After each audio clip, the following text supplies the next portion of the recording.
नमस्कार मित्रांनो, मी भानुदास आपलं कॅटलिस्ट करिअर इन्स्टिट्यूटमध्ये स्वागत करतो. तर मित्रांनो, आपण नेहमीप्रमाणे आपल्या द हिंदू, इंडियन एक्सप्रेस आणि लोकसत्ता या वर्तमानपत्राच्या चालू घडामोडींचा आढावा घेत आहोत. ठीक आहे, तर सुरुवात करूयात द हिंदूपासून. आज 14 मार्च आहे. ठीक आहे, पहिली बातमी बघा काय आहे ती म्हणजे नुकतीच काल जे आपल्याला दोन निवडणूक आयुक्तांची निवड झालेली दिसते. ठीक आहे, त्याच्यावरच त्या दृष्टीनं एक महत्त्वाचे आपल्याला GS2 साठी इम्पॉर्टंट आहे. ठीक आहे, UPSCला. तसंच राज्यसेवेला पण कुठे आहे, मुख्य MPSCला पण GS2 साठी आहे. त्याचबरोबर आपल्याला पूर्वपरीक्षेच्या दृष्टीनं पण ही बातमी अत्यंत महत्त्वाची असल्याची दिसते. काय? Supreme court to hear plea to include CJI on EC selection panel. ठीक आहे, NGO tell supreme court that centre can take unfair advantage while filling 2 vacancies. Organization asked the court to stay the new law on appointment of election commissioner. ठीक आहे, भारताच्या राज्यघटनेमध्ये आपण बघितलेलं आहे कलम 324 मध्ये भारतीय निवडणूक आयोग याच्याविषयीच्या तरतुदी आहेत. ठीक आहे, त्याच्यामध्ये आपल्याला असं सांगितलेलं आहे की एक मुख्य निवडणूक आयुक्त आणि राष्ट्रपतीला वाटतील तितके इतर निवडणूक आयुक्त आपण राष्ट्रपती नेमू शकतात. सध्या काय झालेलं आहे बघा, फेब्रुवारी 2024 मध्ये अरुण कुमार पांडे हे जे काय निवडणूक आयुक्त होते ते रिटायर झाले. त्याच्यानंतर त्यामुळं इलेक्शन कमिशनमध्ये किती लोक राहिले? 2च लोक राहिले. 9 मार्चला काय झालं तर गोयल या नावाचे जे काही निवडणूक आयुक्त होते त्यांनी पण राजीनामा दिला राष्ट्रपतींकडे. त्याच्यामुळे आता निवडणूक आयुक्त काय झाला, एकच सदस्य झालेला आहे. ठीक आहे, सो त्या 2 वेकन्सीज भरल्या जातील आता. त्याच्यासाठी ADR नावाची जी संस्था आहे, असोसिएशन ऑफ डेमोक्रॅटिक रिफॉर्म, ही संस्था सुप्रीम कोर्टात गेली आणि तिनं असं सांगितलंय की सरकारने जो काय निवडणूक आयुक्तांविषयीचा एक नवीन नियम कायदा आणलेला आहे. ठीक आहे, त्याचं नाव काय आहे बघा, इलेक्शन कमिशन्स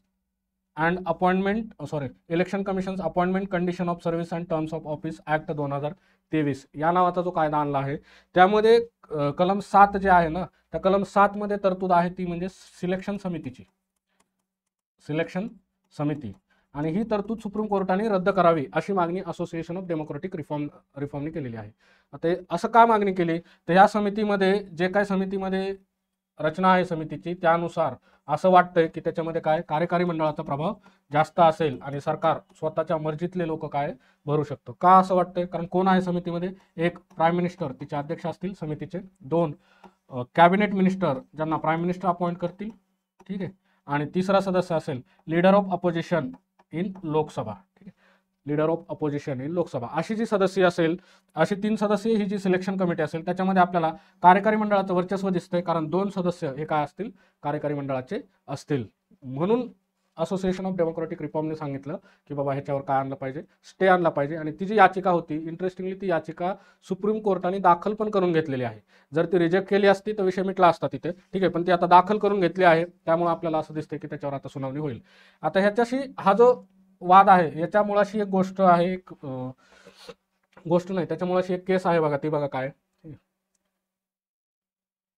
आता सुप्रीम कोर्टनं अनूप बरनवाल केस 2 मार्च 2023 ला, अनूप बरनवाल केस महत्वाची आहे. ही आपल्याला ज्या काही केस लॉ अभ्यासाला असतात, साधारणतः शंकरी प्रसाद खटला असेल 1951 पासून ते मग आपल्याला आत्ताच्या रिसेंटली हे म्हणू शकतो की रिसेंटली इलेक्शन बॉन्ड केस जे आहे तिथपर्यंतच्या महत्त्वाच्या एक साधारण 20-25 केसेस असतात ज्या की आपण अभ्यासल्या पाहिजे. त्याच्यामध्ये केशवानंद भारती, गोलकनाथ, फर्स्ट जजेस, सेकंड जजेस, थर्ड जजेस अशा केस येतात. Minerva mills, Maneka Gandhi. ठीक आहे, त्यानंतर SR बोमई, कियोतो होलॉन, त्यानंतर IR कोहलो, त्यानंतर नागराज, बालाजी राघवन, अशा काही केसेस आहेत ज्यांचा आपल्याला काय अभ्यास असणं गरजेचं आहे आणि आपल्याला त्या थोडीफार तरी आयडिया असली पाहिजे त्यांच्या केसेसबद्दल. ठीक आहे, तसंच ही अनूप बरनवाल केस मार्च 2023 मध्ये झालेली. या केसमध्ये काय सांगितलं सुप्रीम कोर्टाने, bench headed by justice Joseph ordered election commissioner and 2 ECs to be appointed by president on the advice tendered by committee of prime minister, leader of opposition in Lok Sabha and chief justice of India. 3 जणांची committee सुचवली होती supreme कोर्टनी Barnwal केसमध्ये. ठीक आहे, कोण 3 जण होते त्याच्यात? प्राईम मिनिस्टर पण होते, त्यामध्ये लीडर ऑफ अपोजिशन पण होते लोकसभेमधले. ठीक आहे, आणि तिसरे होते ते चीफ जस्टिस ऑफ इंडिया. सरकारने काय केलं, या चीफ जस्टिस ऑफ इंडियाला काढलं आणि सेवा शर्ती कायदा 2023 हा जो केला निवडणूक आयुक्त सेवा शर्ती नियम 2023 त्याच्यामध्ये कॅबिनेट मंत्र्याला घातलं. तर हे अवैध ठरवावं, कारण याच्यामुळे कार्यकारी मंडळाचं वर्चस्व त्या इलेक्शन बॉडीवर वाढतं आणि ती एक निष्पक्ष, स्वायत्त, स्वतंत्र असणं गरजेचं आहे असं म्हणून ही आपल्याला संस्था कोर्टात गेल्याची दिसते. ठीक आहे, पुढे काय आहे का? नाही, तर ह्याच्यासाठी आपल्याला ही महत्त्वाची न्यूज आहे. आपल्याला ही GS2 ला वर्णनात्मक परीक्षा, राज्यसेवा मुख्य परीक्षा GS2 ला आणि प्रिलिम्स दोन्हीसाठी महत्वाची आहे. ठीक आहे, पुढे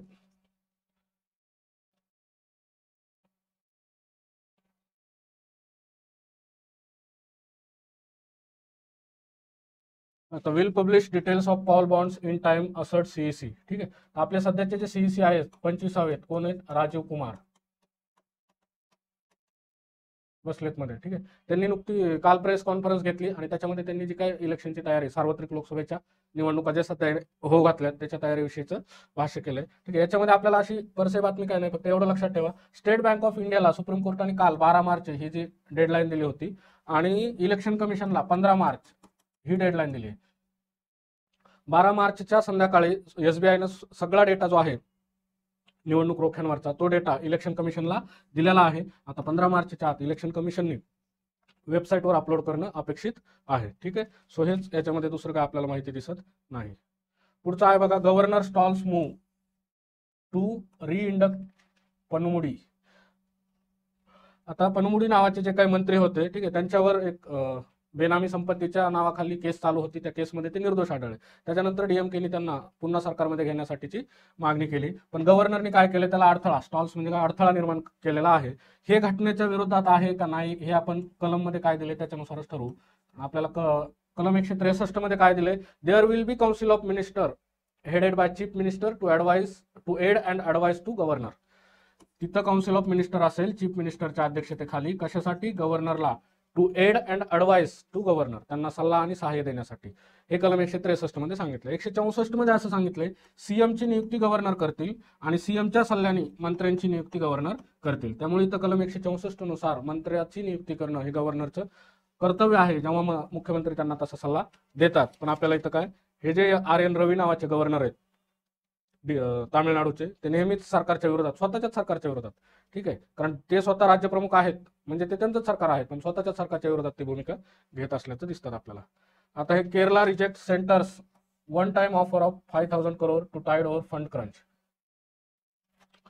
आपण कालच एक बातमी बघितली होती बघा, मी त्यावेळेस कलम 292 डिस्कस केलं होतं.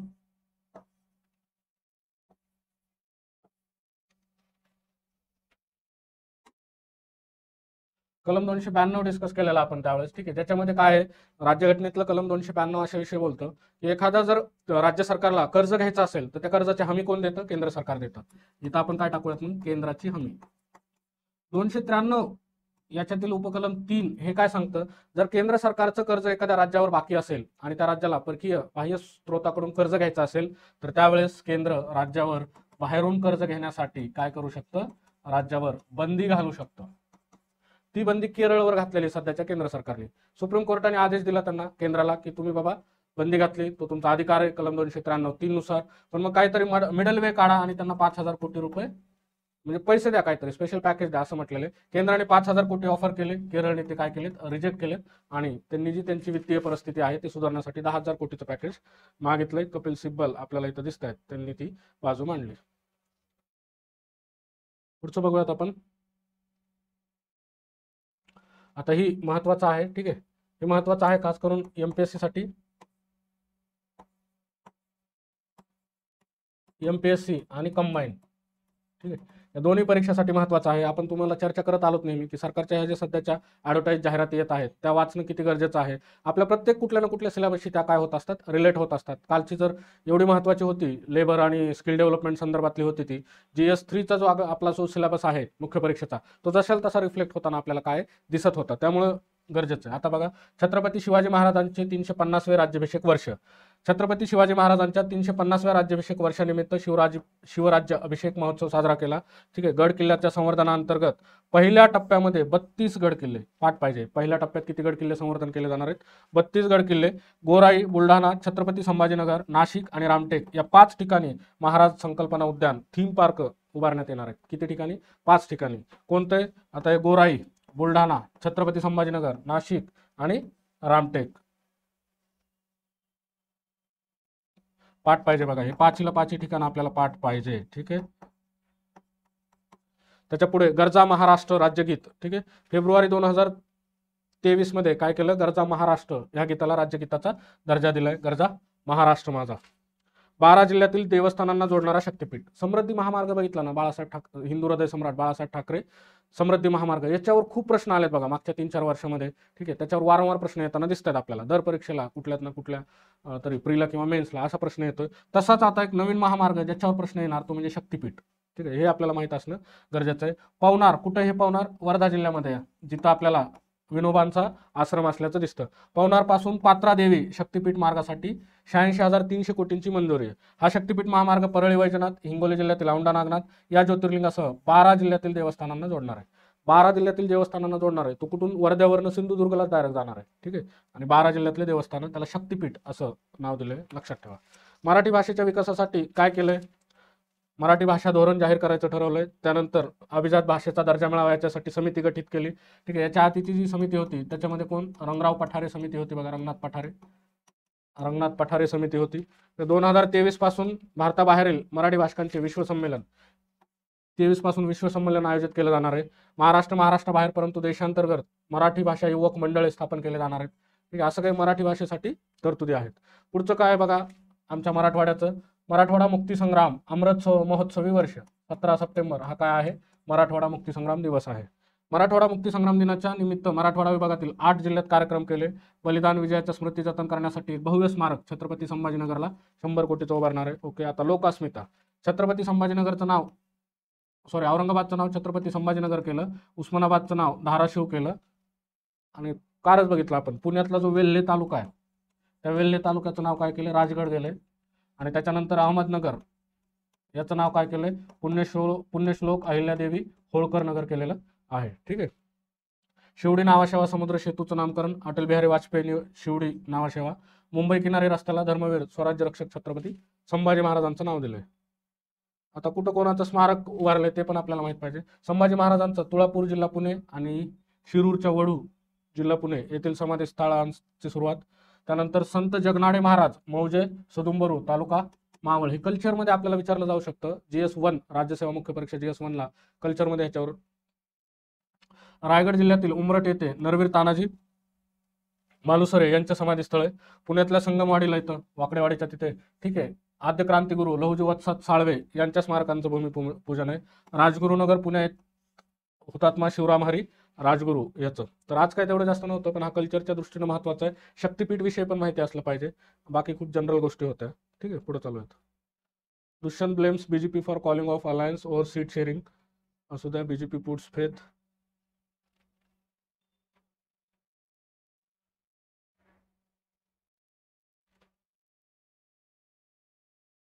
आता हे बघा, केरळ सरकारने काय करते, राज्य सरकार की शोध घेत आहे की सध्या आपल्याकडे जे सिटीजनशिप अमेंडमेंट ऍक्ट आहे 2019चा त्याची अंमलबजावणी आता सुरू होणार आहे. ठीक आहे, तर त्याच्या अंमलबजावणीला चॅलेंज करण्यासाठी काही कायदेशीर आधार मिळू शकतो का, राज्याला ते नाकारण्याचा अधिकार आहे का, हे आपल्याला काय केरळ सध्या शोधतंय असं दिसतंय. ठीक आहे, तर हे एक चॅलेंज असणार आहे सिटीजनशिप अमेंडमेंट ऍक्टला.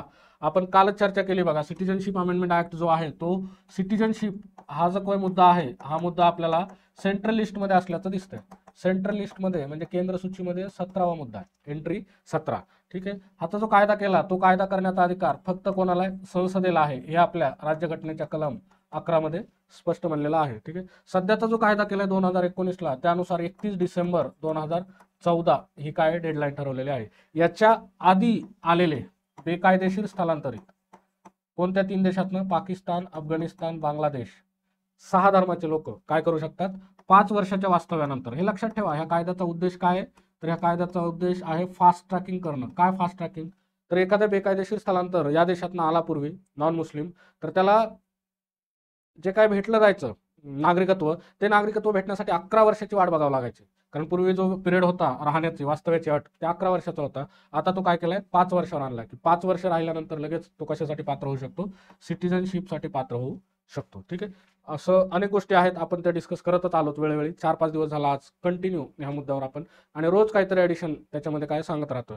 माझी अपेक्षा काय असते की ज्यावेळेस तुम्ही हे आपलं जे न्यूजपेपर अनालिसिस चालू आहे त्यावेळेस तुमच्याकडे A4 साईजची एक वही असली पाहिजे, स्पायरल असली पाहिजे. त्याच्यामध्ये स्पायरल करताना तुम्ही मुद्दे एक तर GS 1, 2, 3, 4 अशा अर्थाने काही पानं 25-30 पानं सोडलेले असले पाहिजेत, किंवा मग टॉपिकच्या अर्थाने पण सोडू शकता. पण मला असं वाटतं GS 1 2 3 4 असेच सोडायचे. ठीक आहे. आणि ज्यावेळेस आता ही जी न्यूज आपण डिस्कस केली ती GS 2 मध्ये न्यूज येते. ठीक आहे. पॉलिटीच्या अँगलने ती न्यूज आपल्याला दिसते, तिथं सोसायटीच्या दृष्टीनं पण ती येते. तर तसं ते तुमच्या हेडिंग खाली, सब हेडिंग खाली काय ते आलं पाहिजे. आणि जसं जसं आपण एक दिवस जातो, कारण करंट अफेअर्सचं कसं आहे बघा, की एकाच दिवशी पूर्ण मुद्दा क्लिअर होत नाही. त्याचं 7-8 दिवस चाललेले असतात. तेव्हा वेगवेगळ्या तज्ज्ञांचे त्याच्यावरचे काय आर्टिकल्स येतात, कॉमेंट्स येतात, त्यानुसार त्याच्यामध्ये भर पडत जाते. आणि मग काय गरजेचं असतं तिथं, आपण एखादा मुद्दा जर घेतला, आपल्या लक्षात आलं पाहिजे की हा मुद्दा वादाचा आहे, याच्यावर चालू शकतं 2-4 दिवस. ठीक आहे. त्यामुळे मग त्याला एखादं पान सोडलं पाहिजे आणि मग तिथं ॲडिशन करत गेलं पाहिजे. तसाच हा कुठला आपलं सिटिझनशिप अमेंडमेंट ऍक्टचा मुद्दा आहे. आपण याच्या आधी इलेक्शन बॉन्डचा मुद्दा बघितला, त्यावेळेस पण तसा आहे, कारण त्याच्या निमित्ताने अनेक गोष्टी चर्चेत येतात. ठीक आहे. जसं की पार्टी फंडिंगचा मुद्दा चर्चेत येतो. ठीक आहे. त्याच्या आधी होता बघा ते चंदीगडच्या मेयरच्या इलेक्शनचा मुद्दा, GS 2च्या दृष्टीने बघायला गेलं तर त्याच्या दृष्टीने आपल्याला मग अँटी डिफेक्शन लॉ, इलेक्ट्रल प्रोसेसमधली काय प्रामाणिकता आहे, ठीक आहे, त्याच्यामध्ये अधिकाऱ्यांचा रोल, असे अनेक मुद्दे चर्चेत येत राहतात. मग लोकल लेवलची डेमोक्रॉसी वीक आहे का, फ्रेगाईल आहे का, मजबूत अजून कशी केली पाहिजे. ठीक आहे. हे अनेक मुद्दे तिथे चर्चेला येत असतात. त्यानिमित्ताने काय थोडंसं सुटसुटीत लिहिलं की नंतर आपल्याला ॲडिशन करता येते. सो मी तुम्हाला असं सांगेल की स्पायरल तुमचं कसं असलं पाहिजे, 1 किंवा 2 स्पायरल करू शकता वाटलं तर. ठीक आहे. की GS 1 2 ला एक करायची आणि 3-4 ला एक स्पायरल करायची. कारण कसं आहे, मोस्ट ऑफ दी तुम्हाला आता पुढचे 2-3 महिने GS 2 खूप जास्त असणार आहे. GS 2 मी तर म्हणेल त्याचं बेसिक असंच रिव्हिजन होऊन जाईल आपण बोलता बोलता. कारण GS 2 ला बातम्या जास्त असतात, पॉलिटिकल अँगल. आपल्याकडे एक तर पॉलिटिकल न्यूज, आपले न्यूजपेपर म्हणजे मोस्ट ऑफ द न्यूजपेपर आपले कशावर जास्त भर देतात, पॉलिटिक्सवर भर देतात. ठीक आहे. त्यामुळे त्याच्या येणाऱ्या बातम्या पण पॉलिटिक्सवर असतात. पण आपण सगळेच विषय घेतो GS 1 पासून 4 पर्यंत, पण तरी जास्त त्याच्यात थोडंसं काय वाटू शकतं तुम्हाला, GS 2 ला भर दिला. याचं कारण सध्या जनरल इलेक्शन पण चालू आहेत आणि बातम्या पण काय पॉलिटिकल जास्त येतात. सो ते कव्हर पण होतं, बेसिक पण काय आपलं कव्हर होत जातं. हा मुद्दा हा होता आपला की केरळ ऑप्शन बघतंय की काय केलं पाहिजे. काल आपण तामिळनाडूचं पण बघितलं, तामिळनाडू पण म्हणतंय की आम्ही पण काय करणार नाही, आम्ही अंमलबजावणी करणार नाही. मी सांगितलं की तामिळनाडू किंवा केरळ यांचा अंमलबजावणी करायचा संबंधच येत नाही. राज्याच्या हातात काहीच ठेवलेलं नाही केंद्र सरकारने, पोस्टाकडे येते सगळं. ठीक आहे. पोस्ट अर्ज स्वीकारणार, IB वगैरे ह्या ज्या तत्सम सिक्युरिटी एजन्सी आहेत त्या अर्जाची छाननी करणार आणि सिटिझनशिप ग्रांट केली जाणार. ठीक आहे. आता the state government had filed a suit before the supreme court under article 131 gives the top court sole jurisdiction over centre state dispute. ठीक आहे. आता ह्याचा जो मुद्दा आहे वादाचा, तो मुद्दा असा आहे, रिलिजन हा आधार केलेला आहे. सिटिझनशिप ग्रांट करण्यासाठी धर्माच्या आधारावरनं काय वगळण्यात आलंय आणि कायद्यापूर्व समानता, हे जे आपलं कलम 14 आहे. ठीक आहे. किंवा कलम 15 आणि 16 याच्यामध्ये पण 15 मध्ये तरतूद आहेच की धर्म, जात, वंश, लिंग याच्या आधारावर भेदभाव केला जाणार नाही. ते तर रिलिजनवर भेदभाव केल्याचं दिसतंय आपल्याला. जरी त्याचं जस्टिफिकेशन असं असलं की हे जे 3 देश आहेत ते मुस्लिम बहुल देश आहेत, इस्लामिक देश आहेत आणि तिथं इस्लामिक वंशीयांचा, धर्मियांचा की छळ केला जाणार नाही, असं एक त्याच्या मागे गृहीतक आहे केंद्र सरकारचं. पण आता हे सुप्रीम कोर्टात किती स्टँड होतं मला नाही वाटत त्याच्यावर सुप्रीम कोर्ट खूप जास्त काय करेल, ऍक्शन घेईल. जस्टिस चंद्रचूड असेपर्यंत तर बहुतेक हे सुनावणीलाच येते का नाही की असं वाटायला लागलंय. ठीक आहे. पुढे आता बघा, हे पण त्याच्यावरच आलंय, wrong messaging underpinning of religion in implementation citizenship amendment act. आता हा मुद्दा पुन्हा प्रिलिम्स बरोबर GS 2 मध्ये कॉन्स्टिट्यूशन या अर्थाने, सोसायटी या अर्थाने चर्चेत येतो, राईट्स इश्यू या अर्थाने पण काय आपल्याला माहीत असलं पाहिजे. आता ह्याच्यामध्ये हे सगळं आपण बेसिक डिस्कस केलंय बघा की ऍक्ट 2019 ला झाला. ठीक आहे. मग ह्याच्यावर थोडीशी टीका पण केली सरकारने. ऍक्ट 2019 ला झाला, काल जे अचानकपणे रूल्स आले परवा, त्याच्यावरनं असं दिसत आहे की रूल्स खूप दिवस झालं तयार आहेत, बनवून तयार आहेत, पण ह्या कायद्याचा आपल्याला पॉलिटिकल मायलेज कधी मिळेल, याचा इलेक्ट्रॉलमध्ये कधी फायदा होईल निवडणूकमध्ये, हे कदाचित बघितलं जात असावं. किंवा असं पण म्हटलंय एडिटोरियलमध्ये की सध्या जे काही निवडणूक रोख्यांवरून केंद्र सरकारच्या विरोधात काही गोष्टी जाऊ शकतात, खास करून एक भाजपाच्या विरोधात, असं वाटतंय. म्हणून ही दुसरी चर्चा वळवण्यासाठी म्हणून काय सिटिझनशिप अमेंडमेंट ऍक्ट हा घाईने लागू केलाय की काय, असं थोडंसं काय द हिंदूनी आपल्या स्वभावाप्रमाणे प्रश्न उपस्थित केलेले आहेत. ठीक आहे. आता याच्यामध्ये त्यांनी सांगितलंय की ह्याचा जो उद्देश आहे, तो उद्देश काय आहे, फास्ट ट्रॅकिंग करणे हा त्याचा उद्देश आहे. Only fast tracking mechanism for minorities, म्हणजे जे अल्पसंख्य आहेत त्यांच्यासाठी काय करायचंय, फास्ट ट्रॅकिंग केलं जाणार आहे. 11 वर्ष जे पूर्वी होतं ते आता 5 वर्षापर्यंत आणलं जाणार आहे. दुसरा मुद्दा असा आहे की याच्यामुळे भारतातले जे मायनॉरिटी आहेत, सध्याचे जे नागरिक आहेत मुस्लिम, हे भारतातल्या नागरिकांचा आणि ह्या सिटिझनशिप अमेंडमेंट ऍक्टचा काहीच संबंध नाही. हे जे काय डील करते ते या 3 देशातनं, पाकिस्तान, अफगाणिस्तान, बांगलादेश, याच्यातनं येणारे नॉन मुस्लिम यांना आपण काय देणार आहे, सिटिझनशिप देणार आहे. त्यामुळे भारतातल्या मुस्लिमांनी याच्या विरोधात आक्षेप घेण्याचं किंवा काही करण्याचं काही कारण नाही. पण प्रॉब्लेम असा आहे की ह्याच्यामध्ये रिलिजियस आधारावर डिस्क्रिमिनेशन केलेलं आहे. प्रॉब्लेम असा आहे की याच्यावर जे काही डिस्क्रिमिनेशन केलंय, भेदभाव केलाय, तो रिलिजियस आधारावर भेदभाव केलेला आहे. आणि कदाचित काही संस्थांचं असं म्हणणं आहे, ठीक आहे, म्हातारी मेल्याचं दुःख नाही पण काळ सोकावतो, ठीक आहे, म्हणून काय ह्याला एक ऑब्जेक्शन घेतलंय. पुढचा मुद्दा असा आहे, it is unfortunate political propaganda that sought to link the CAA with NRC. आता सीआयए, सिटिझनशिप अमेंडमेंट ऍक्ट, आणि एनआरसी ह्या दोन वेगळ्या गोष्टी आहेत. यांचा इथं काही संबंध नाही. सिटिझनशिप हा भारताच्या बाहेरील जे बेकायदेशीर स्थलांतरित भारतात आले त्यांना सिटिझनशिप देण्यासाठी, आणि एनआरसी सिम्पली भारतीय नागरिकांचं रजिस्टर आहे. ठीक आहे, तुम्ही भारताचे नागरिक आहे, तुमचं हे रजिस्टर नोंद आहे, ते बाकी काही नाही. आता रेटरिक काय असं मुस्लिमांना भारतातल्या सांगितलं जातंय किंवा प्रचार केला जातोय की सीए मुळे मुस्लिमांची सिटिझनशिप भारताची जाईल, तर याचा काही संबंध नाही. भारताच्या नागरिकांशी सीएचा आताच आपण चर्चा केलं, वारंवार तेच सांगतोय. ठीक आहे, the CAA is causing harm though its use for the Narendra Modi regime political messaging to the effect that all its policies will have an underpinning of religion. ठीक आहे, जरी ह्याच्यामुळे काय आहे, थोडक्यात एक पॉलिटिकल मेसेजिंग द्यायचा प्रयत्न केलेला आहे. आणि मग टीका पण केली अशी की मोदींच्या कुठील प्रत्येक कोणत्या तरी निर्णयामागे थोडीशी काय धार्मिक अंडरपिनिंग त्याच्यामध्ये आपल्याला दिसते, असं ह्या न्यूजपेपरचं म्हणणं आहे. ठीक आहे, पुढे अ फ्रेश स्टान्स आपण बघितलं, आपल्यासाठी खूप महत्वाची गोष्ट झालेली आहे, ती म्हणजे युरोपियन फ्री ट्रेड असोसिएशन या संस्थेबरोबर जो आपला करार झाला, आपण त्याची चर्चा केली बघा वारंवार. तो करार काय 4 देशांबरोबर झाला आहे. कोणते 4 देश आहेत? ठीक आहे, नॉर्वे आहे, नंतर आइसलँड आहे, नंतर स्वित्झर्लंड आहे, आणि त्याच्यानंतर लिंचेस्टाईन आहे. हे आपल्याला कुठं महत्वाचं आहे ही न्यूज? आपल्याला ही इंटरनॅशनल रिलेशन मध्ये महत्वाची, GS2 ला. ठीक आहे, GS2 ला महत्वाची आहे. त्याचबरोबर ही आपल्याला GS3 मध्ये पण महत्वाची, इकॉनॉमिक डेव्हलपमेंट ट्रेड या अर्थाने. ठीक आहे, सो इफ्टा ही जी संघटना आहे 1960 ला स्थापन झालेली ही संघटना आपल्याला 4 देशांची दिसते, नॉर्वे, आइसलँड, स्वित्झर्लंड आणि लिंचेस्टाईन. ठीक आहे, स्वित्झर्लंड जनरली कुठल्या संघटनेत नसतो पण या संघटनेत आहे. या संघटनेबरोबर आपला जो करार झाला आहे त्यानुसार 100 बिलियन इन्व्हेस्टमेंटची आपल्याला खात्री देण्यात आलेली. ठीक आहे, आणि 10 लाख रोजगारांची पण काय खात्री देण्यात आलेली आहे. ठीक आहे, याच्यामध्ये काय होईल, टॅरिफ, जे काय टॅरिफला काय म्हणतात, जकात अडथळे कमी केले जातील.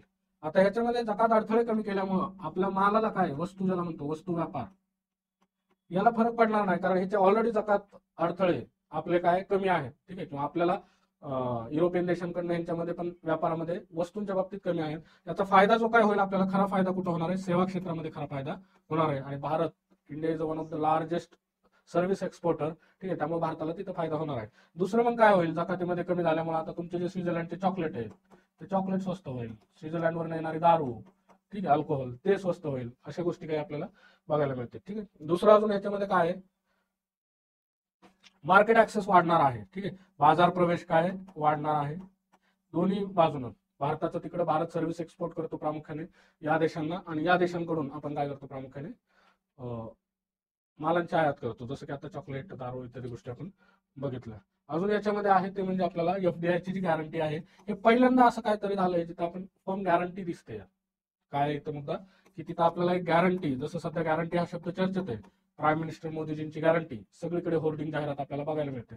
तसं इथं स्वित्झर्लंड इफ्टाची गॅरंटी आहे की पुढच्या 10 वर्षात 50 बिलियन आणि त्याच्या पुढच्या 5 वर्षात 50 बिलियन, असे म्हणून 100 बिलियन, किती एकूण 15 वर्षात आम्ही काय करू, तुमच्यामध्ये रोजगार करूयात, सॉरी इन्व्हेस्टमेंट करूयात, असं त्यांनी सांगितले. त्यामुळे बाजार गॅरंटी हे एक त्याचं वैशिष्ट्य आहे. दुसरं वैशिष्ट्य आहे की अशा प्रकारच्या ट्रेड अग्रीमेंटमध्ये, ज्याला आपण फ्री ट्रेड अग्रीमेंट म्हणतो, त्याच्यामध्ये पहिल्यांदाच आपल्याला काय आहे, ह्युमन राईट, सस्टेनेबल डेव्हलपमेंट गोल, एन्व्हायरमेंट, त्यानंतर लिंगभाव समानता, असे काही मुद्दे जे की व्यापारापासून हटके आहेत, त्यांचा आणि व्यापारांचा काही संबंध नाहीये, पण ते मुद्दे पण काय केलेत, इन्क्लूड केलेले आहेत त्याच्यामध्ये. हे एक त्याचं चांगलं वैशिष्ट्य आहे आणि विशेषतः भारताने स्वीकारलेत. भारत जनरली अशा गोष्टींपासून काय व्यापारांमध्ये किंवा ह्याच्यामध्ये आंतरराष्ट्रीय कराराच्या दरम्यान कमिटमेंट देण्याला आपण काय करतो, माग असतो बायलॅटरल लेवलला. पण इथं आपण ह्युमन राईट, SDG, एन्व्हायरमेंट असेल किंवा लिंगभाव समानता असेल, या सगळ्या गोष्टी फ्री ट्रेड अग्रीमेंटमध्ये विशेषतः सामावून घेतलेल्या आहेत. ठीक आहे, ही युरोपियन देशांची सवय आहे, ते ट्रेड अग्रीमेंट बरोबर असे अनेक मुद्दे पण काय समोरच्या देशांना स्वीकारायला भाग पाडतात आणि भारताने पण ते स्वीकारलेत. हा एक महत्वाचा मुद्दा इथं आपल्याला बघायला मिळतो. पुढचं हे यश आहे भारताच्या दृष्टीनं, हे तर आपण बघितलंच की काय 100 बिलियन, 10 लाख, त्यानंतर माल, त्याच्यानंतर गॅरंटी, चौथं यश, 5वं यश, हे पण मुद्दे घेतलेत. ठीक आहे, 6वं यश म्हणजे आपण जे काय regional comprehensive economic, sorry RECP, regional economic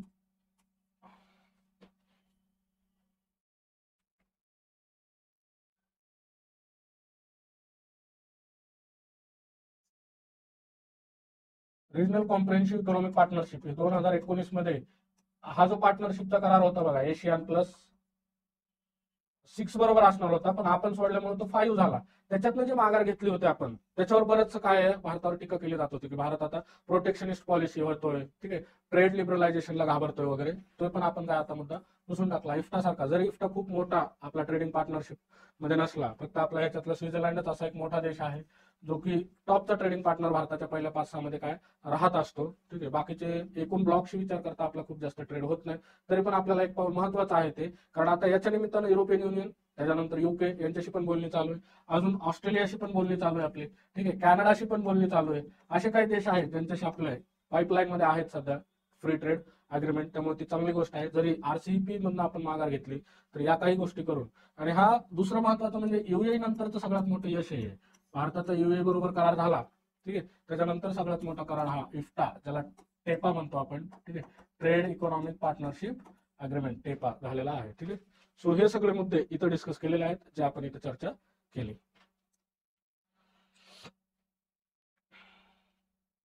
पुढचं अजून इथं राहिले ते म्हणजे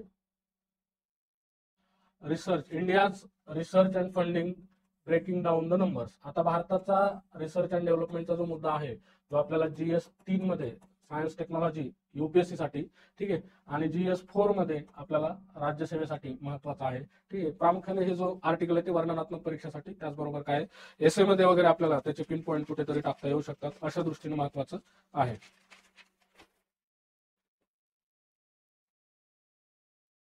आता बघा, ह्याच्यामध्ये सगळ्यात महत्वाची गोष्ट काय आहे त्यांनी सांगितली, 2024-25च्या बजेटमध्ये 1,00,000 कोटीचा कॉर्पस फंड तयार केला आहे आपण, ठीक आहे, रिसर्च आणि डेव्हलपमेंटसाठी. जय जवान जय किसान, जय विज्ञान अटल बिहारी वाजपेयींनी दिलेली घोषणा, आणि जय अनुसंधान ही प्राईम मिनिस्टर मोदीजींनी दिलेली घोषणा आहे. त्याला धरून आपण रिसर्च अँड डेव्हलपमेंटचं फंडिंग आपलं वाढवण्यासाठीची ही घोषणा केली आहे.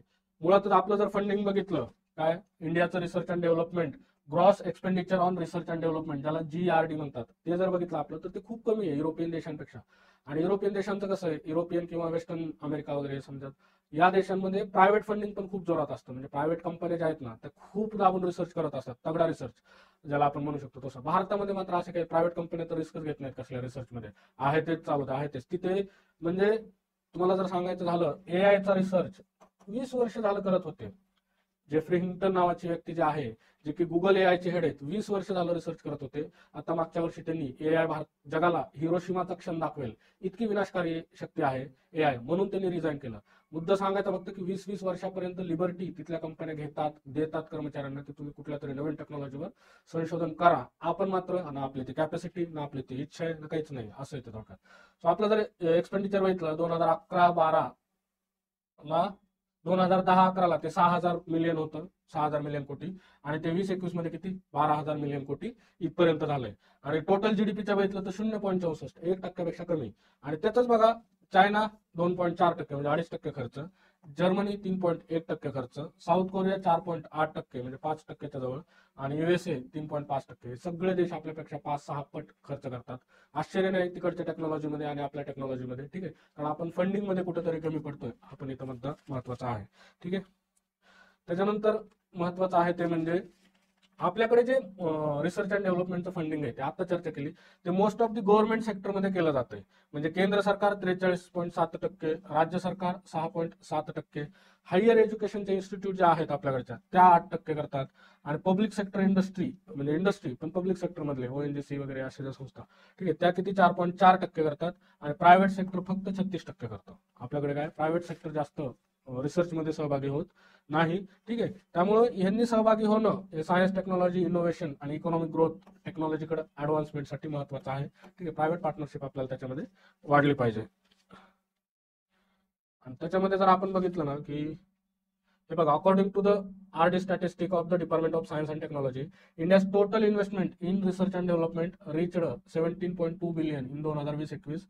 Within the sum, 54% is allocated to the government sector and predominantly 4 key scientific institution. 4 महत्वाच्या संस्था आहेत ज्यांना आपण काय सरकारचं मोस्ट ऑफ द फंड जातो. DRDO 30%, इस्रो 18%, ICAR ऍग्रिकल्चर 12%, आणि डिपार्टमेंट ऑफ ॲटॉमिक एनर्जी 11.4%. ठीक आहे. सो 4 संस्था आहेत भारताचा most of the research and डेव्हलपमेंटचा फंड त्यांच्याकडे जातो, ते त्यांचं काम करतात. आणि आपल्याला इस्रो जास्त वाटू शकतं, पण DRDO इंटरेस्टिंगली काय जास्त आहे. कालच DRDOने पृथ्वी 5 याची लॉन्च केलंय MIRV टेक्नॉलॉजी सहित, ज्याला काय मिशन दिव्यास्त्र असं नाव देण्यात आलेलं आहे. प्रिलिम्सला याच्यावर प्रश्न तुम्हाला 100% दिसू शकतो. ठीक आहे. आता मग काय झालं पाहिजे याच्यामध्ये, तर अनेक गोष्टी आहेत ज्या केल्या पाहिजे. एक, प्रायव्हेट फंडिंग वाढलं पाहिजे. प्रायव्हेट कंपनीला इन्सेंटिव्ह मिळाला पाहिजे त्यांना, की तुम्ही काय करा, सहभागी व्हा. एक strong research and development ecosystem तयार केली पाहिजे. ठीक आहे. त्यासाठी त्यांना इन्सेंटिव्ह मिळाला पाहिजे. ठीक आहे. तसे एक वातावरण क्रिएट केलं पाहिजे आपण, प्रायव्हेट सेक्टर, प्रायव्हेट एंटरप्राइजनी रिसर्च अँड डेव्हलपमेंटला सिरियसली घेतलं पाहिजे. त्याचबरोबर असे वेगवेगळे इनिशिएटिव्ह जे आहेत ना, जसं काय national deep tech startup policy, याच्यामुळे काय होईल, टेक्नॉलॉजिकल प्रोग्रेस, इनोव्हेशन, याच्यामध्ये एक स्टार्टअप जे आहेत नवीन नवीन, तसे स्टार्टअप पुढे येऊ शकतात. ठीक आहे. त्याच्यानंतर पुढचा आहे बघा, हे अनुसंधान नॅशनल रिसर्च फाउंडेशन. ठीक आहे. असे रिसर्च फाउंडेशन वगैरे जर आले तर याच्यामुळे काय, गव्हर्नमेंटचं पण डेडिकेशन खूप जास्त आहे इनोव्हेशन टेक्नॉलॉजीसाठी. आणि गव्हर्नमेंट एक उत्प्रेरक, एक काय म्हणतो आपण त्याला, एक फॅसिलिटेटर म्हणून काम करतंय, त्याच्यामध्ये ऍक्टिव्ह पुश देतंय, हे पण आपल्याला दिसून येऊ शकतं. ठीक आहे. अशा गोष्टी रिसर्च अँड डेव्हलपमेंटला धरून आपल्याला काय चर्चा केलेली. याच्यामध्ये आपल्याला प्रश्न विचारला भारताचं पूर्ण एकाच आर्टिकलमध्ये या भारताच्या रिसर्च अँड टेक्नॉलॉजीच्या गोष्टी आपल्याला लिहिता येऊ शकतात. मग त्याच्यामध्ये बजेटचे स्टॅट दिले, जगाशी कम्पेअर केले, भारतामधलं कंपॅरिझन सांगितले, कोणाला किती. त्याच्यानंतर आपण मग त्यामध्ये पण कोणते संस्था किती वापरते, प्रायव्हेट भारतामध्ये कमी आहे, त्याचं वाढण्यासाठीचे उपाय पण डिस्कस केले आपण. ठीक आहे. सो अशा प्रकारे वर्णनात्मकसाठी अत्यंत महत्वाची ही आपल्याला न्यूज दिसते. पुढे जाऊयात. आता हे जे सिप्रीचा काय रिपोर्ट आला काल, काय झालं बघा, अचानक लाईट गेली, लाईव्ह चालू असतानाच काय लाईट गेली होती, त्यामुळे हे रिपोर्ट आपण चर्चा केली नाही. आय थिंक सिप्री नावाची ही जी संस्था आहे, Stockholm international peace research institute, ती काय करते तर जगभरामध्ये शस्त्रास्त्र खरेदी विक्री याचे रिपोर्ट तयार करते, आर्म्स ट्रान्सफरचे. त्याच्यामध्ये त्यांनी 2019 आणि 2023 या वर्षांचा काय रिपोर्ट तयार केलाय. आणि भारत पहिला आलाय त्यात. बोला आता कोण पहिला आलाय, इम्पोर्टमध्ये, आयातीमध्ये भारत काय पहिला आल्याचं दिसतंय. त्याच्यामध्ये हे स्टार्ट महत्वाचं आहे, प्रिलिम्सच्या दृष्टीने महत्वाचं आहे. भारत पहिला आहे, दुसरा सौदी आहे, तिसरा तुमचा कोण आहे तो कतार आहे, चौथा युक्रेन आहे, आणि 5वा कोण आहे, पाकिस्तान. असे पहिले 5 आपल्याला काय मोठे आयातदार देश दिसतात. दुसरा अजून याच्यामध्ये काय दिसतं आपल्याला, की रशियाचा हिस्सा कमी झालेला आहे मागच्या 5 वर्षामध्ये. आपल्या जी काय आर्म्स आणि अम्युनेशनची, शस्त्रास्त्राची जी आयात आहे, त्याच्यामध्ये नॅचरली पारंपरिक दृष्ट्या पहिल्यापासून रशियाचा हिस्सा खूप मोठा राहिलेला आहे. मागच्या 5 वर्षामध्ये रशियाचा हिस्सा काय झालेला आहे, डाऊन झालेला आपल्याला दिसतंय. आणि तिथं मग फ्रान्स, USA यांचा हिस्सा कुठंतरी वाढत आहे. एक्सपोर्टर कंट्री जर बघितलं आपण, तर एक्सपोर्टर मध्ये USA ऍज युजल काय 1 नंबरला आहे, 2 नंबरला रशिया आहे, 3 नंबरला आय थिंक फ्रान्स आहे. फक्त रशियाचा जो शेअर आहे निर्यातीमधला, तो खूप कमी झाला आहे रशियाचा. Number of Electral bond purchased for since Inception 22,217 एवढे काय. जसं स्कीम सुरू झाली का, स्कीम कधी सुरू झालेली आहे, 2 जानेवारी 2018ला स्कीम सुरू झाली. तेव्हापासून आजपर्यंत निवडणूक रोखे यांची खरेदी किती झाली, त्याचा काय हा आकडा आहे. ठीक आहे. The fall in vegetable oil imports in the month of February, worth of weapons to be sent to Ukraine by US. The writers who won the Sahitya Akademi award for 2023. ठीक आहे. 2023चा 70वी अॅनिव्हर्सरी असणार आहे नॅशनल अकॅडमी ऑफ लेटर्स. ठीक आहे. त्याच्यासाठी साहित्य उत्सव साजरा केला आहे. साहित्य उत्सव अवॉर्ड कोणाला मिळाला आहे, नीलम सारन गौर यांना मिळालेला आहे. ठीक आहे. आता हा जो मुद्दा आहे बघा, नेहमी वादाचा राहिलेला आहे, त्याच्याकडे क्रिटिकली बघितलेला आहे, की जज असतील किंवा मग ब्युरोक्रॅट्स असतील, आपल्याकडे सेपरेशन ऑफ पॉवर तेवढा स्ट्रिक्टली नाहीये. मग हे जे कायदे मंडळ आहे किंवा ज्याला आपण संसद म्हणतो, संसद एका बाजूला, दुसऱ्या बाजूला काय आहे, कार्यकारी मंडळ आहे. कार्यकारी मंडळ किंवा ज्याला आपण मंत्रिमंडळ म्हणतो ते आहे. आणि तिसऱ्या बाजूला आहे न्यायालय. याला 3 काय म्हणतात, लोकशाहीचे 3 स्तंभ म्हणतात. आणि चौथा भारतामध्ये नसलेला स्तंभ मीडिया म्हणून. ठीक आहे. ज्याने की कचरा करून टाकलेला आहे भारताची लोकशाही, अक्षरशः जनाजा काढला तिचा. हे 3 जणांमध्ये काय, अमेरिकेमध्ये खूप काटेकोर अशा प्रकारचं आपल्याला सेपरेशन ऑफ पॉवर झाल्याचं दिसतंय, भारतामध्ये मात्र ते नाहीये. मग मुद्दा दुसरा आता चर्चेमध्ये आला, की हे जे काय आहेत जज, पश्चिम बंगालचे जज होते हायकोर्टचे, त्यांनी राजीनामा दिला आणि त्यांनी भारतीय जनता पक्षाला जॉईन केलेला आहे. मग एखाद्या न्यायाधीशाने आणि एखाद्या ब्युरोक्रॅटने ऍक्टिव्ह पॉलिटिक्स जॉईन करायचं का नाही, किंवा त्याच्यावर काही मर्यादा, त्याच्यावर काही रिस्ट्रिक्शन बंधनं असली पाहिजेत का, याच्याविषयी नेहमी चर्चा होते. GS2 साठी महत्वाचा आपल्याला काय हा मुद्दा दिसतोय. आता ह्याच्यामध्ये जर बघितलं आपण तर कॉन्स्टिट्युशनली काही इंडिपेंडंट बॉडी आहेत, जसं की इलेक्शन कमिशन आहे. इलेक्शन कमिशनला तर काहीच बार केलेलं नाही, लक्षात ठेवा बरं का, हे खूप महत्वाचं आहे. इलेक्शन कमिशन 324 अंतर्गत स्वतंत्र स्वायत्त संस्था असली तरी पोस्ट रिटायरमेंट जॉब नंतर त्यांच्यावर कसल्याही प्रकारचं रिस्ट्रिक्शन टाकलेले नाहीत. पब्लिक सर्व्हिस कमिशन आहे UPSC, नंतर कॅग आहे, who are required to perform constitutional duties, यांच्यावर काय बंधनं घातलेले आहेत, पण इलेक्शन कमिशनवर नाही. इथं थोडंसं त्यांनी फॅक्च्युअल मिस्टेक केल्याचं दिसतं आपल्याला. आता जे सुप्रीम कोर्टचे जज आहेत ते कोणत्याही भारतातल्या न्यायालयामध्ये कसल्याही प्रकारचं कार्य करू शकत नाहीत रिटायरमेंट नंतर, किंवा वकिली करू शकत नाहीत. In the case of high court जजेस, जिथं त्यांनी वकिली केली आहे तिथं ते वकिली करू शकत नाहीत, बाकीच्या हायकोर्ट्समध्ये आणि सुप्रीम कोर्टमध्ये करू शकतात. The CAG and the chairman member of the public service commission cannot take part in the employment of the central and state. CAG असेल किंवा लोकसेवा आयोगाचे सदस्य असतील ते कसल्या एम्प्लॉयमेंटमध्ये भाग घेऊ शकत नाहीत. पण सरकारच्या नोकरीमध्ये म्हणजे कुठल्या पदावर ते भाग घेऊ शकत नाहीत. पण व्हॉट अबाउट पॉलिटिकल पोस्ट, मंत्रीपद, आमदार, खासदारकी किंवा राजकीय पक्षांमध्ये प्रवेश, याच्याबद्दल काय, तर याच्याबद्दल असे कुठलेही आपल्याला बंधनं त्यांच्यावर घातलेले दिसत नाहीत. जसं की 1967ला तेव्हाचे भारताचे सरन्यायाधीश यांनी राजीनामा दिला आणि झाकीर हुसेन यांच्या विरोधात काय इलेक्शनसाठी उभे राहिले होते विरोधी पक्षांचे उमेदवार म्हणून. 1983ला सुप्रीम कोर्टच्या जजनी राजीनामा दिला आणि काँग्रेसच्या तिकिटावर लोकसभेला उभे राहिल्याचं दिसतात. ठीक आहे. नंतर मग अजून उदाहरण आहेत ते म्हणजे राज्यसभेचे जे आपले नामनिर्देशित सदस्य असतात, राष्ट्रपतीकडून नामनिर्देशित करणारे, त्याच्यामध्ये भारताचे सरन्यायाधीश जे रिटायर झाले होते 4 महिन्यापूर्वी, रंजन गोगोई यांनी 2020ला रिटायरमेंट स्वीकारली आणि नंतर लगेच त्यांनी नॉमिनेशन स्वीकारलं राज्यसभेचं. असे काय दिसतात. नंतर एक फेमस केस आहे बघा, किडवई केस, ज्याच्यामध्ये ते की आपल्या UPSCचे चेअरमन होते आणि बिहारचे राज्यपाल त्यांनी स्वीकारलं. तर त्याच्यामध्ये तेव्हा बिहारचं राज्यपाल पद स्वीकारलं तेव्हा सुप्रीम कोर्टात केस गेली. त्यावेळेस सुप्रीम कोर्टाने सांगितलं होतं की governor is a not a काही जॉब नाही, ती काही नोकरी नाही, एम्प्लॉयमेंट नाही. Governor is a constitutional office, त्याला तुम्ही तसं म्हणू शकत नाही की नोकरी स्वीकारली. त्यामुळे UPSCच्या चेअरमन सदस्यांवर जरी पोस्ट रिटायरमेंट नंतर जॉब करण्यास बंदी असली तरी गव्हर्नर सारखे जे घटनात्मक पद आहेत ते त्या जॉबमध्ये येत नाहीये. ठीक आहे. सो असं आपल्याला सांगितलं होतं. आता ह्याच्यामध्ये रिस्ट्रिक्शन्स बाबत इलेक्शन कमिशन ऑफ इंडियाने 2012 मध्ये शिफारस केलेली की त्याच्यासाठी कुलिंग ऑफ पिरियड असावा, आणि मला पण तेच वाटतं की कुलिंग ऑफ पिरियड असला पाहिजे. पण कुलिंग ऑफ पिरियड किती असावा, तर तो साधारण 2 वर्षाचा असावा. म्हणजे एखादा जज रिटायर झाल्यानंतर 2 वर्ष ऍक्टिव्ह पॉलिटिक्समध्ये येणार नाही, किंवा त्यांनी राजीनामा दिल्यानंतर, किंवा एखादा ब्युरोक्रॅट्स म्हणजे एखादा सेक्रेटरी, गृह सचिव, ठीक आहे, कॅबिनेट सेक्रेटरी, राज्याचे सेक्रेटरी यांनी रिटायर झाल्यानंतर 2 वर्ष काय ऍक्टिव्ह पॉलिटिक्समध्ये यायचं नाही किंवा निवडणूक लढायची नाही. पण पुन्हा याला काय तेव्हाच्या भारताच्या अटॉर्नी जनरलनी विरोध केला, कारण हे काय आहे, अँटी डेमोक्रॅटिक प्रिन्सिपल आहे, डेमोक्रॉसीच्या विरुद्ध आहे एखाद्याला निवडणुकीपासून उभे राहण्यापासून परावर्त करणे. पण हे आपल्याला ही जी काय कार्य ज्या पदावर हे लोक कार्य करत असतात, ज्युडिशरी असेल किंवा मग प्रशासनातली पदं असतील, त्या पदावर त्यांनी निपक्षपातीपणे काम करावं म्हणून ही केलेली तजवीज आहे. त्यामुळे हे लोकशाहीच्या निवडणुकीला उभे राहण्याच्या अधिकार मर्यादा आणते असं म्हणून त्याला चालत नाही. तर ते कशासाठी आहे, निपक्षपाती त्यांनी काम करावं म्हणून त्यांना ते कुलिंग ऑफ पिरियड घालून दिलेला आहे, म्हणून तो असला पाहिजे असं मला वाटतं. ठीक आहे.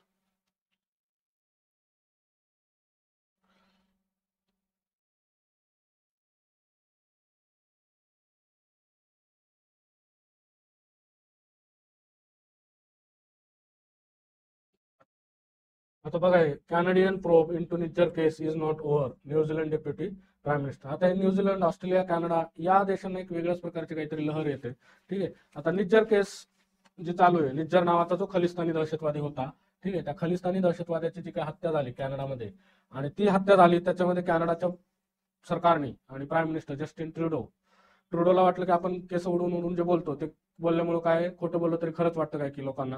ठीक आहे. म्हणून त्यांनी थेट भारतावरच आरोप केले की या निज्जरच्या हत्येमध्ये, जो की कॅनडाचा सिटीजन आहे, भारत सरकारचा, भारताच्या रॉ संघटनेचा काय हात आहे, एजंटचा हात आहे, आणि म्हणून त्यांनी प्रोबची मागणी केली.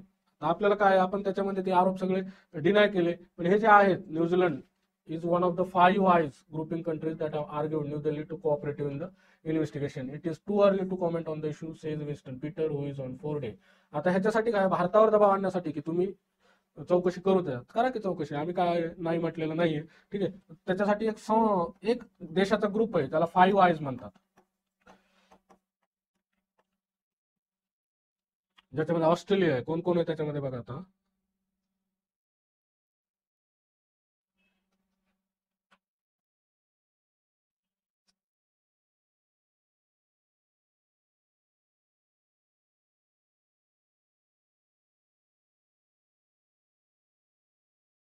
न्यूझीलंड, कॅनडा, ऑस्ट्रेलिया, अमेरिका आणि युके, असे 5 देश आहेत. ठीक आहे, New Zealand, Canada, Australia, UK, America, हे 5 देश आहेत जे की कशाची मागणी करतायत आपल्याला, 5 आयज म्हणून. निष्पक्ष प्रोब झाली पाहिजे, निर्जर केसमध्ये झाली पाहिजे, आपलं पण काही म्हणणं नाही. बघा, हे लय महत्वाचं आहे. मी तुम्हाला त्या दिवशी सांगितलं होतं. कधी सांगितलं होतं मी? ज्या दिवशी उत्तराखंड सिव्हिल कोड पास झाला त्या दिवशी मी असं म्हटलं होतं की हे जे समान नागरी संहिता याच्यामधले जे विषय आहेत ते विषय कशातले? समवर्ती सूचीतले. कोणते विषय असतात हे?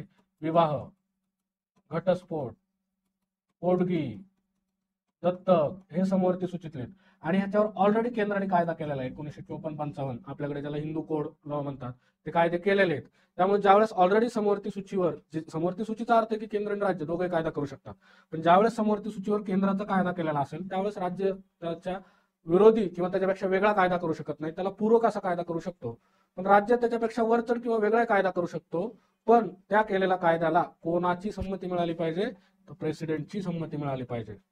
कलम 201 अंतर्गत जर प्रेसिडेंटनी त्याला संमती दिली तर मग काय होऊ शकतं?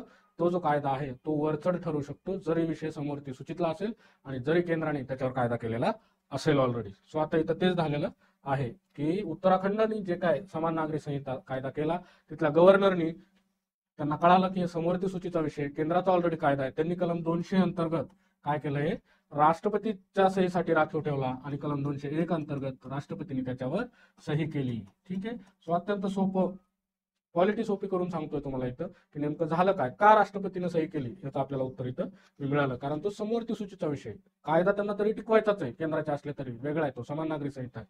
मग काय केलं? 200 अंतर्गत गव्हर्नरनी राष्ट्रपतीकडे पाठवा, 201 अंतर्गत राष्ट्रपतींनी सही केली. ठीक आहे, हा हे बघा इथं, under article 201 of constitution of India the president gave assent to uniform civil code Uttarakhand 2024. कळालं इथं लगेच 201 ची बातमी त्यांनी दिलेली आहे. आता ह्या ज्या बिल आहे ना, या बिलनी ट्रायबल्सला काय केलेलं आहे? आदिवासींना समान नागरी संहितेमधून वगळलेलं आहे. ठीक आहे, त्यांनी हलाला, इद्दत, तलाक या प्रथा ज्या आहेत इस्लाममध्ये आढळणाऱ्या त्यांच्यावर बंधने आणलेली आहेत. ठीक आहे, बीजेपीचं हे one of the Paul promise असतं, म्हणजे निवडणुकीमधलं, ते त्यांनी पूर्ण केलंय. याच्यामध्ये 392 कलम आहेत, लक्षात ठेवा, 392 कलम आहेत पूर्ण. त्याच्यासाठी कमिटी नेमली होती. कुठली कमिटी होती? रंजना प्रकाश देसाई.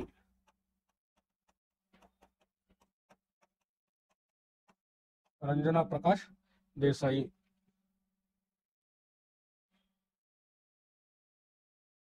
त्या कमिटीने शिफारस केलेली कायद्यासाठी आणि त्याच्यानंतर हा कायदा लागू झाला. ठीक आहे, सो अशा प्रकारे आपण महत्वाच्या सगळ्या बातम्या आजच्या बघितलेल्या आहेत. ठीक आहे, द हिंदू मधल्या.